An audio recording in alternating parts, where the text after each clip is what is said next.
Hello, everyone. My name is Alex Dye, and I am the Media and Communications Coordinator for the Virginia Beach Cultural Affairs Department. And I know that you're here today to see Symphonicity Maestro Daniel Boothe. But first of all, I have a very special guest. So this is obviously not Daniel Boothe, and I will have him join us when he goes live.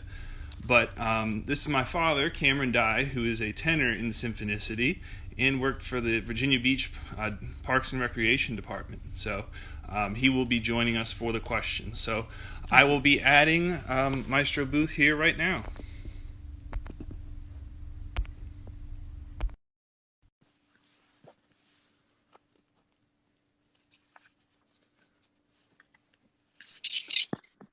Hello. Hi, good afternoon. Great to be with you. Good afternoon. Great to see you. Great to see that you we got everything figured out. We're good to go. So first of all, before I ask you any questions, I have my very special guest here. This is my father right here, Cameron Dye. Hello, Maestro Boothe. Cameron, it's great to see you. Thanks for joining us today. Absolutely. Thank you for doing this. And how long have you been in Symphonicity, Dad? 12 years. So, Cameron, you were with us on the last Gloria concert? Absolutely was. It was Wasn't that something? I was just listening to some of that today, and it just filled me up with such joy. Oh, it's just transported me. It was really outstanding. And you may have been with me on one of my favorite performances that we've done since I've been here, and that was Verdi's Requiem from last year. Oh, yes. It was something else. Well, terrific. Thank you for your continued service with the Symphonicity Chorus and for being here today.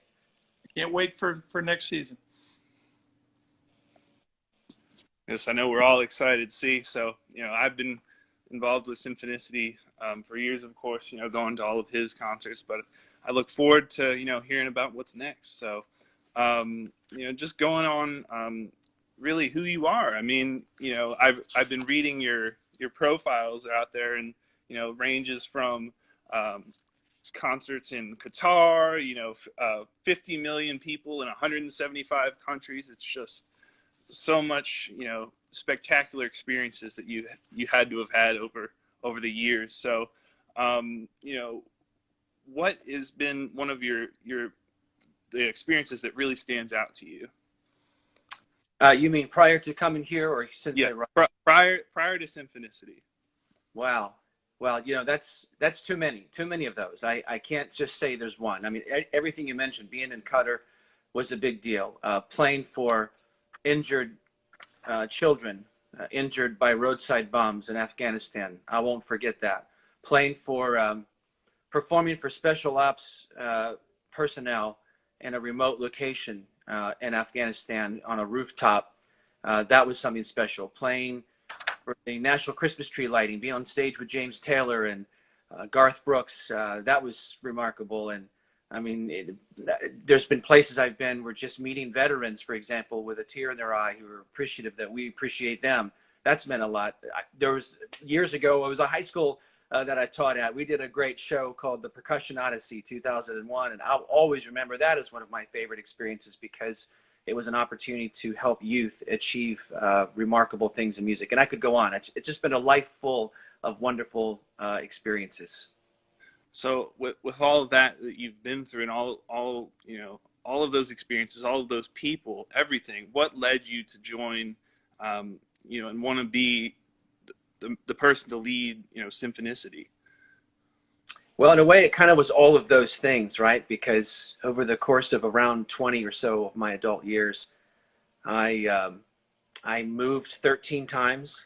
I lived in 9 different cities, and I've been very busy, and I've had a chance to really work at all aspects of the industry as a producer, conductor, and composer, and do a lot of great things. I've performed for 3 presidents and been on TV and all that sort of thing. And that's been great. It has been a really amazing adventure that as a young person growing up in the Eastern Shore of Maryland, I would have never thought that that might be my life someday, although I hoped for opportunities like that. But what I found over the course of those 20 years and 13 moves and, traveling here, there, and everywhere and doing all these things is that there was still something I was after. 2 things really that my wife and I both craved. One was a certain lifestyle, moving all the time, renting all the time. It's a busy, challenging lifestyle. We were interested in settling down and raising our family in a community and getting to know our neighbors and our colleagues and our peers, not just for the short term, but for the long term. And we wanted to have a chance to have a foundation somewhere and expand on that personally, and maybe own a home like we do now, and have our kids go to the same school over the course of years like is happening now, and so forth. And then professionally, I was really looking for the opportunity to make a connection, to make a difference more on a ground level with individuals, less of the lights and the traveling and the big TV stuff and all of that, but really the opportunity to know that you are really part of something bigger at the community level. And that's what Symphonicity provided. And if you don't mind, I'll share a story with you that actually really captures this perfectly.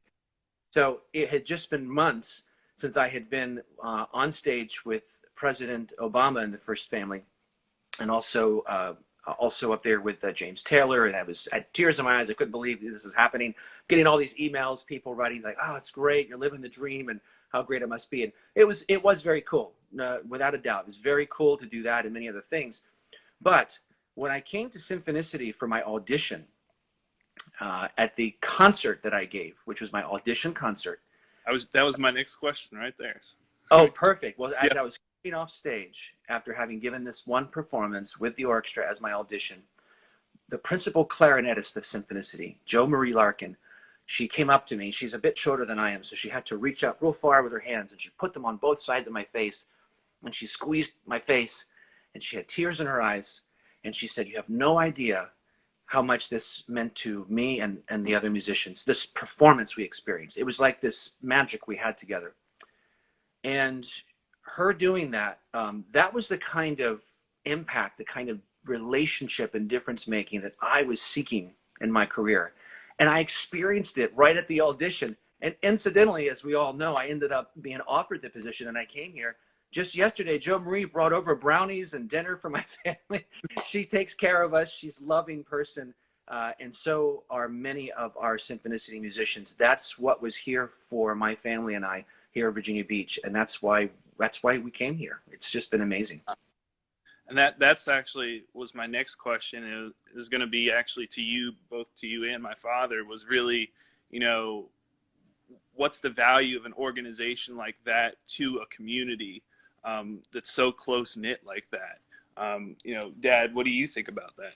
Well, I believe that I've been in the arts for a long time. I've actually worked with the city as the handling all the arts coordination back long ago, and it absolutely is involved with the quality of life for a municipality. And all the people that are here, they're actually not just from Virginia Beach, but they're all over the entire region. And it has been an outstanding way to bring people together, network, have connections, not only musically, but professionally as well. Absolutely. And Cameron, he's been involved with Symphonicity so long. You've had that firsthand experience, like what I experienced with Jo Marie Larkin at the end of that concert. You've had many times over in this sort of the magic that is the Symphonicity experience that you and all of the musicians and singers and of course Maestro David Kunkles all had brought together over those years. And that's what attracted me here. Well, the great thing about it too is that, you have so many different people that, I myself have gotten so much help from all the other musicians, right? All the chorus members and Dr. Klein, of course, and the terrific, outstanding orchestra musicians. Just they've helped me grow professionally. That's terrific. We've been very inspired, I should add, by the singers. Last few years since I've been here, we've just had quite the group. More than 120 singers each year, and it's been exciting. And much like the orchestra, for a lot of, for most orchestras that are out there that are either more full-time and engaged or semi full-time, very frequently it's only the chorus that are the volunteers, if you will. With Symphonicity, the chorus and the musicians of the orchestra are all giving generously of their time for this music. And so I feel like there's almost a relationship there between the chorus and the orchestra that is just, it's so innately understood. There's so much love for the music from everyone. It's a magic that happens. It's great. the one thing I'd like to mention is having Old Dominion work with us has brought so much energy to the table. It is really a terrific thing.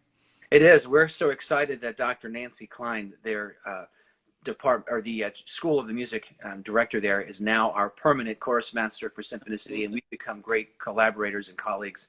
So I think, along with our long-standing relationship with Old Dominion University, we're in good hands. Yep. See, there's a reason that I wanted to make sure that he was included on this with his passion, for Symphonicity and music. I felt it would be, great to see, somebody who's been there for that long and their perspective as well. And I was there for that, and I felt the power there with everybody that was on stage. So it was absolutely spectacular. So you'd mentioned, Maestro Kunkles there. So he had led Symphonicity, for 35 years. So what was it like stepping into those shoes? Well, that's a big responsibility, right? That was another reason why I was attracted to this orchestra.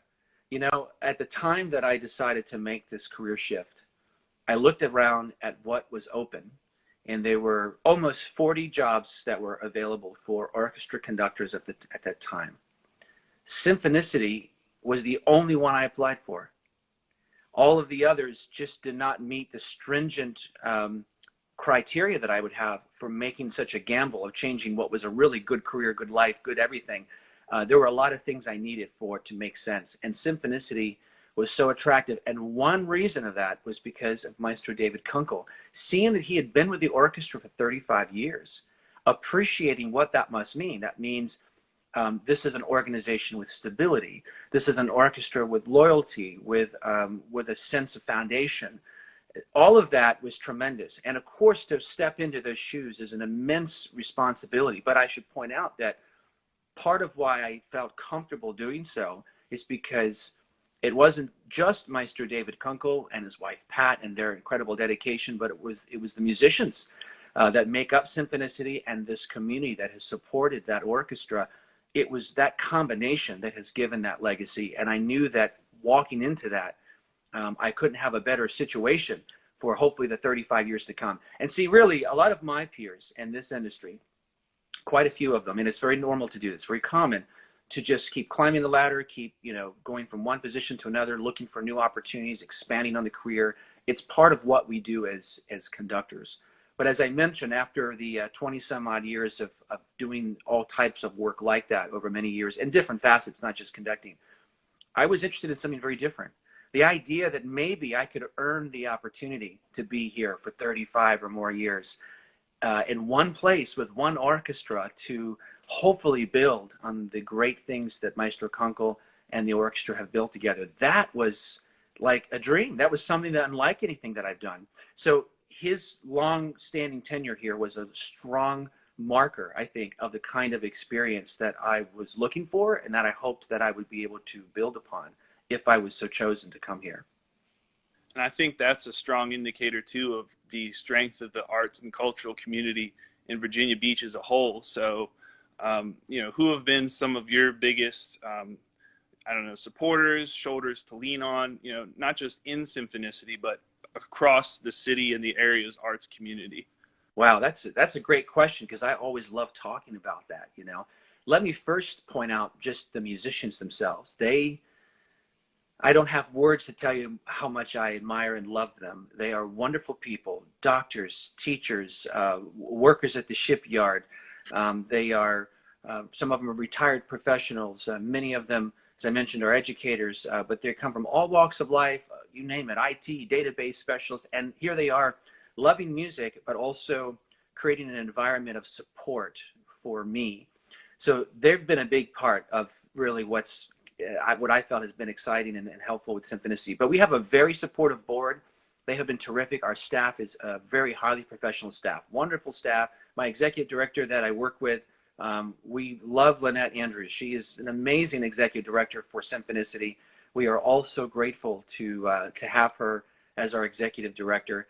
And with her, I feel like anything's possible, so that's been great. And then extending outside of the organization, wow. I tell people all the time, I have lived in several major cities. I have worked all over the country. Just prior to coming here, I was in Washington, D.C., it was, of course, a very big art scene.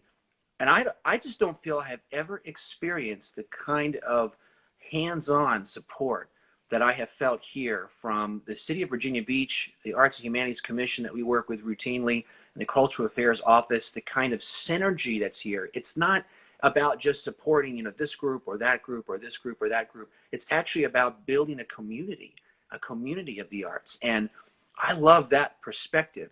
And I've felt that in all aspects of what we've done here, not just with Symphonicity, but with our partners. One of the things that we are very excited about at Symphonicity is supporting others. We think that's so important. It's not just about our mission, it's about our collective mission. So whether that's of our flagship enterprise orchestra of the Virginia Symphony Orchestra, they're amazing, we love to support them, or if it's our other peer community groups like Tidewater Winds or the Virginia Beach Chorale, or also the Virginia Chorale, which I've enjoyed many of their performances. All these groups and everything in between, as well as the Museum of Contemporary Art, which we've worked with, everybody. It's incredible. It's such a vibrant scene. And when you're going through the kind of crisis that we're going through right now, there is no greater assurance that one could have in the performing arts than to be surrounded by such a nurturing, supportive, and highly competent arts community. It's just tremendous. I tell everybody, this is the place to be. I think that really feeds into, my next question, because of everything that's happened, I like to say, the lights of the stage may be temporarily off, but the arts are still going. So what's it been like for not only Symphonicity yourself, but seeing how the entire community has adjusted to a completely new, temporary lifestyle? It's been what everyone understands or would imagine. It's been incredibly painful. It's been difficult. It's been beyond our comprehension. When you think of the arts, and certainly in the performing arts, there are few things that could be more dangerous to our existence than, number one, for example, an economic crisis, right? If there aren't the resources there, it's hard to do what we do, and it's hard for others to participate and to share in what we do. But then, how about a public health crisis where you can't even assemble? That's something that we're not even accustomed to dealing with, frankly. Those two things are of great difficulty. And when you mention the lights, I can't help but think of the Sandler Center for the Performing Arts. They are our dear partners. Everything we do is with the Sandler Center for the Performing Arts. And, they are greatly impacted by this as a venue. It's not just the groups that make the music and the art and share it, but it's those who deliver it as the Sandler Center does. And we miss them tremendously and know how hard this is for them. So it's very difficult. And it's causing us to do a couple of things, though, that are healthy. Trying to find health during this health crisis is a very interesting point of view. But one thing that it's causing us to do is to all reach out to one another and say, how can we leverage each other's strengths and different corners of the community to come together? That's important. It's also helping us to look inward and say, what is it about what we do that can translate in maybe some new ways, whether there are virtual ways or, in the case of Symphonicity, we're actually sketching out some very exciting plans on how to perform as a full orchestra in a 360-degree multi-dimensional environment within the Sandler Center in a socially and spatially distant manner with our audience. And we've got those plans. We're excited. So we're looking at this as also the opportunity to innovate, to find ways of really breaking through these challenges. And that, what could happen in the long term, is it could give us actually new ideas on how to do things, for the future, whether or not there's a challenge like this. So I think if we harness it the right way, we can learn more about ourselves and each other. And furthermore, we can become stronger as a community. And with all of that said, I really feel that we're going to get through this together. We're going to come out strong as an arts community in Virginia Beach. And what I've seen tremendously, I've only been in my position now for 4 months, and I come on and start to meet everybody, and then something like this happens, and it's just been a whirlwind. But the thing that stood out to me is just how much creativity the arts community has, and how that's just the arts community is leading through this. Whether it's virtual things, neighbors singing to each other from balconies. extremely creative things. So I think that one of the things, in the long term that could be, a silver lining from all of this is just the level of creativity will just grow and grow. Absolutely. And I'm reminded, as you probably are, when you talk about these types of things, how the arts help us to be resilient, right? Right. It contributes to our resiliency because it strengthens our inner humanity and our inner constitution, both emotionally and mentally and spiritually and just socially, right? Even though we can't get together, the music can bring us close to that. But I'm also reminded that in history, music itself has been remarkably resilient. We know that orchestra performances have happened in the rubble of a world war. We know that composers have been able to create masterful works under the incredible dark oppression of tyranny. Music is resilience, but it's only possible because of the musicians and the community supporters that have always been that vehicle. And so I think as long as we have that dedication from the musicians and their willingness to give, and then that support from the community and their willingness to sort of, take the chances that they need to take in order to experience what's there for them, you bring these two things together and we can be incredibly resilient through music. Right. And that kind of leads into my big question that I'll save for next. But what do you see as your role, as Symphonicity role, as the Virginia Beach Arts, the world arts community's role is in the reemergence from this? How do you see, the vision for the future post-coronavirus, because it will end one day?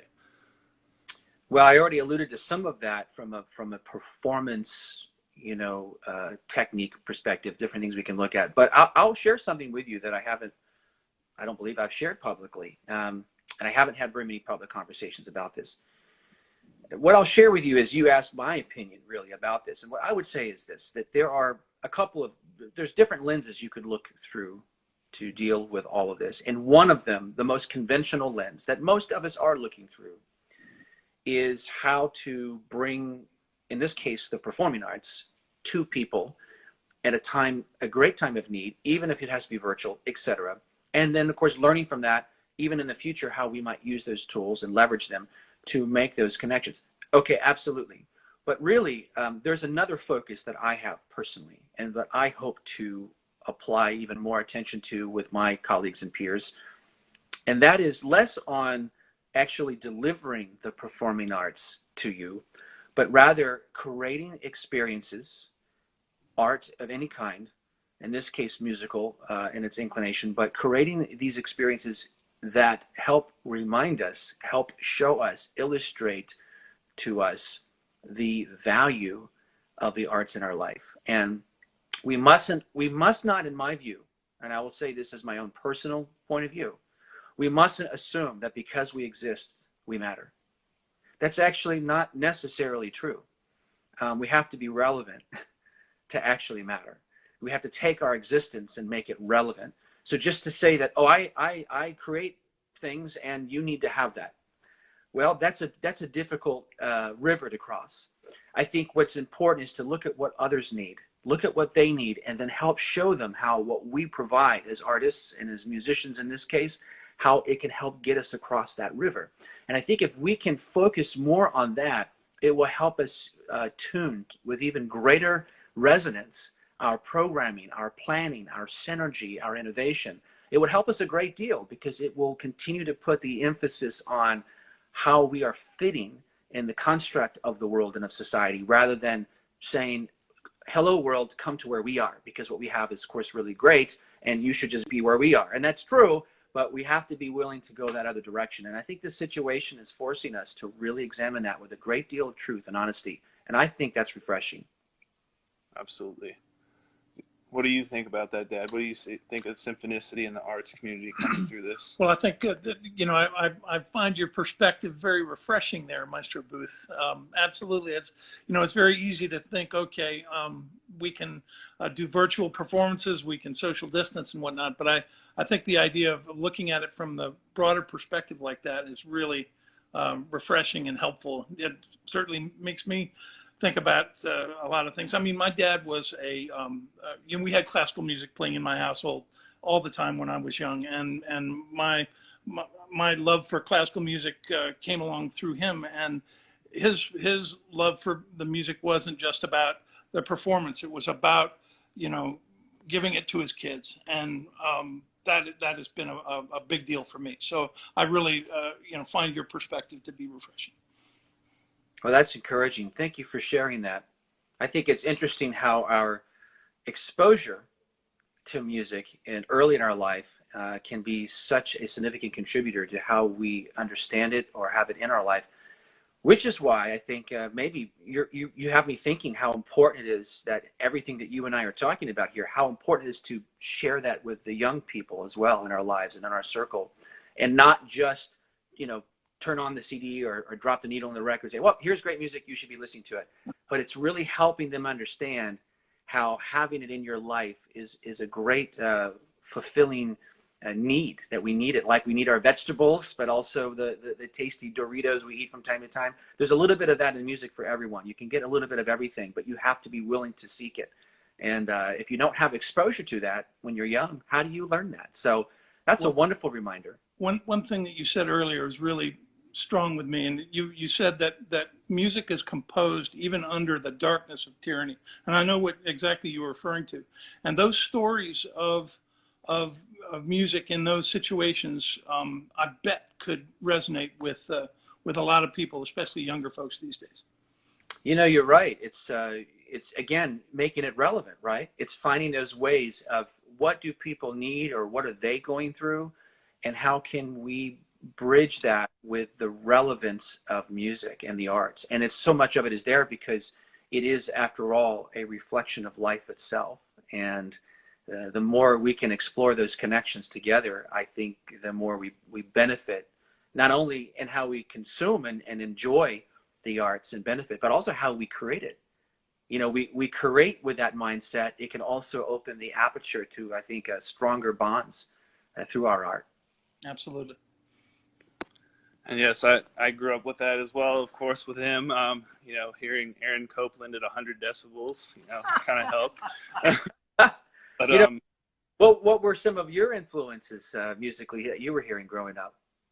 Well, it was pretty much everything. It was so strange, because in this house, living with him, the music was a mix of classical, but then classic rock. It was like, just one. It was like these playlists didn't always make sense. It was, so I think that opened me up to new experiences, and it wasn't just, I was put in a box and saying this is what I like. It's, I can be listening to a rap album and then all of a sudden come back to the Planets, and I think that sandbox mentality is what I really appreciated about music, and I still keep to this day.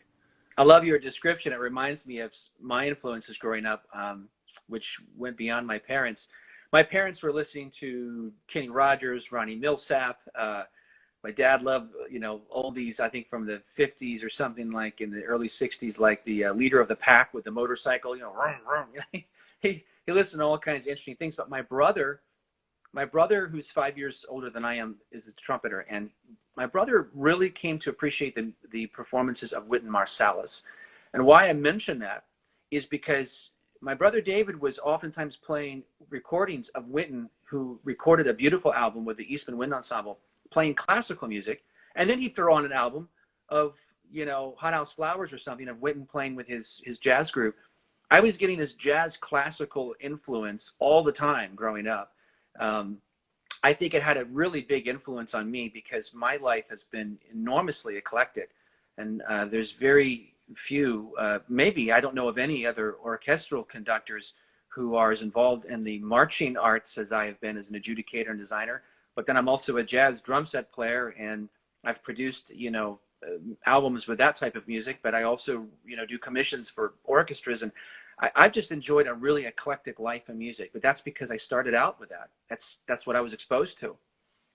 Right. And I just think that that's so enriching, to your life experience, 'cause it's like you're listening to music with your friends, and then all of a sudden it's, oh yeah, go ahead and play something, and I'll just, play some. Oh, not that. Well, this is my playlist. It might not make sense, but it all, to me, it just, it reflects every mood, every, passion, am I, am I in the mood for something slow and calming, just, riding that wave through music. It's just spectacular.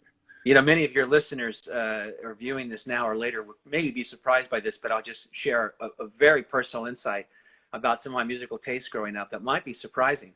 So in addition to my well worn out Dvorak Symphony No. 9 from the New World recording, in addition to those kinds of things, two of my favorites of the time, I loved Pearl Jam and that Alive. I love that. Also Alice in Chains. Love listening to that. But I also loved Enya's Watermark album. I would play Enya's Watermark album on repeat for 8 hours straight.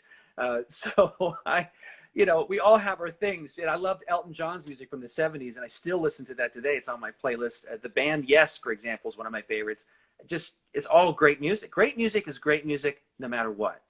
Right. Yeah, for some reason, for me, it's Fleetwood Mac Tango in the Night. I just that all in a row. But and then Yes, of course, my father right here took me to a good old Yes concert for my 21st birthday. So Yes. Whoa. Oh, yeah. Oh man, that is the coolest. I would love to do that. I mean, that's super cool. Yeah. Yeah. So just one last thing, really, before I let you go. I hear today is a big day for Symphonicity. So do you want to fill in on why? It is a big day for us. We're maybe a little bit later blooming on this than other organizations this season, but we have been kind of waiting to release our 2020-2021 season, and it is ready. And actually, right after this interview, we will be going on Facebook at 5 p.m. Eastern Standard Time to reveal it in a full public announcement. However, I'd be happy to share a few sneak peek details with you now before we go, all public with it here just in a little bit.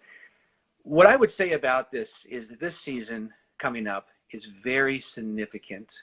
Well, for the obvious reasons, right? For what we're going through. Also for the fact it's our 40th anniversary. It's always wonderful to celebrate an anniversary. But in particular, it's significant because of what it has become. When we started planning this season months ago, we knew we wanted a season in our 40th anniversary that was going to be bold. We wanted it to reflect the kind of persona and attitude that we are taking these days towards our programs. We like to be innovative. We want to be eclectic. We want to be inclusive. We want that in our programs, in our experiences at the Sandler Center. So we wanted the season to reflect that. And we thought of the various types of barriers that through music that we try to overcome. And then we tried to relate that to the different kinds of barriers that have been challenges in our society. They've been economic barriers, racial barriers, gender barriers, of course, just professional barriers, you name it. All kinds of barriers, personal barriers that don't have a label, don't have a name that people deal with. This was important. So we wanted to basically take a really all-inclusive, diverse, colorfully interesting season of programming and relate it to those barriers. And we have decided to theme our season Breaking Barriers. So that is the theme of our season, and it's going to include some really surprising combinations. Rather than featuring a soloist, an instrumental soloist at our first concert, we're going to feature Ballet Virginia, one of our favorite partners that we work with. They are just extraordinary in the community. They also now have a location in Virginia Beach, as many people know. And we're going to feature them in music that was written by a female composer from France, won the Legion of Merit, a wonderfully recognized composer, Chaminade, that normally is never performed. So we're going to do that. We're also going to perform some of the most ancient music that has ever been written in the world. In fact, the earliest known composer with a biography is a woman composer by the name of Hildegard de Bingen. Many people know that name if you learned about her in your music history class. Well, we're going to take some transcriptions of her ancient music and perform it throughout the Sandler in a 360-degree surround sound manner to start our season, because that was barrier breaking. That changed the world. And she deserves a lot more attention than she gets. So we're going to do that. We're going to feature a Grammy-winning soloist and a Grammy-winning piece that was just recorded by the London Symphony Orchestra and Joanne Falletta. They won a Grammy with it. It's called Glacier, and it's for electric guitar and orchestra. And the composer and the Grammy-winning artist are coming here to perform it with us. We're going to feature harp. Our harpist. We're going to feature Porgy and Bess. That's going to be fun. But at the end of the season, we're going to be doing a very unique collaboration with Jay Sennett and his 0 to 60 quartet. That's going to be a combination of his originals with an orchestral sort of arrangement that he has done of those pieces. And we're going to juxtapose that against Shostakovich and the music that he wrote that was at one time known as the Jazz Suite No. 2 for orchestra. We're going to instead perform that in its current name, which is it's called jazz. It's called a suite for variety orchestra, but it's kind of has a jazzy connotation, and it's going to be Shostakovich and sonnet. I mean, really interesting combinations we're doing, very bold, very unique. And what we've come to realize in all of this is that it's not just breaking barriers through music, breaking barriers through social barriers, whether it's George Walker, who we're going to feature, who was the first African-American Pulitzer Prize winner of music. We're going to do one of his pieces. It's not just those things, but now it's breaking through an entirely new and incredible barrier that we're all dealing with. And our Breaking Barriers season has now taken on this sort of charge of optimism and coming togetherness that I think is just so significant. So we are excited to share the full breadth of that later today at 5 p.m. And we really hope that the community will support us and partake. Enjoy this season with us. We can't wait to share it. Like I said, we have alternative plans on how to present it. Our subscription tickets are going to be refundable. So, you know, it's worth investing into this community orchestra because we are investing into the community. And I really hope that everyone will join us for this barrier-breaking 2020-21 40th anniversary season. Well, hearing the passion behind your words, that just got me excited. Made me want to run through walls, you know, get out there, and it's just, you know, break barriers, you know, that's awesome. What it is. So, Dad, how do you feel about, you know, where it's going? Oh boy, I cannot wait to sing that Gershwin piece. That is what you're going to be in that, my friend. That one's for you. It's got chorus and of course the soloist. Man, when I saw that, like, I cannot wait. That's great. So exciting. So yes, so I really appreciate your time. You know, just before I let you go, how can people, you know, both during this time and, you know, throughout the years, how can they continue to support you, Symphonicity, and the mission? Well, honestly, the first and foremost way, you know, that everyone could support Symphonicity and our mission is to actually come and participate in it. I mean, there's nothing more important than that. And we very much value any resources that are willing to be contributed to our mission. But when you actually come and participate, when you have a ticket and you are there, it makes the entire experience worthwhile, and it adds value to our art. You know, when you put that human capital into the experience, then it becomes more human, right? So that's number one. And number two, we certainly appreciate if anyone would like to go to our website, symphonicity.org, which incidentally will be updated soon to a new website. So just keep that in mind. We'll have lots of new details in a few weeks, but you can go to our website, symphonicity.org, and learn about all the ways that you can contribute to our community orchestra. I have a wonderful line that has been introduced to my vocabulary from an incredible volunteer, Joseph Olmsted, who was working with us throughout the year on the education side of Symphonicity. He came to us after having lived out of town, and he came to Virginia Beach, returning here, and joined our orchestra this year to help out. And he was so enamored by the quality that this community orchestra can deliver that he has started to introduce us to other people as America's premier community orchestra. And I have to say, you know, that's a wonderful thing for him to say. And I, deep in my heart, I believe it's true. And it's because of the support from the community. So we really appreciate that support. But in order to keep it going, especially during this time, we really hope folks will come out and participate. And certainly if they can or can't, if they would go to symphonicity.org and their voice can still be heard. Absolutely. And I really appreciate your time. You mentioned the human and the community connections. That's why I wanted to do something like this, with the different organizations, especially you, and, even bring in, my good old man here, just so the people and, everything behind these organizations, they're not just names, they're part of the community. So I really appreciate your time. Is there anything else that you wanted to add before I let you go? Yes, I want to say hi to Allison, who just said hi, Daniel. Yeah, They're great. We just want to thank you and thank everyone for the support. Symphonicity could not be more grateful, and to just have this opportunity to experience the support that you and others are offering to us and everyone at this time. Thank you so very much, and please stay tuned 5 p.m. today and beyond for our wonderful public announcement of our Breaking Barrier season. Thank you. sounds good. I look forward to it. So, yep.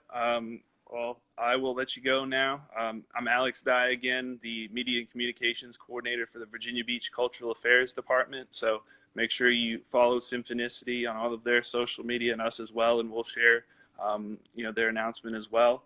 I also wanted to, give a shout out to my old man, Cameron Dye, again. Thank you. Tenor in Symphonicity. So thank you all for watching. I hope you have a great day.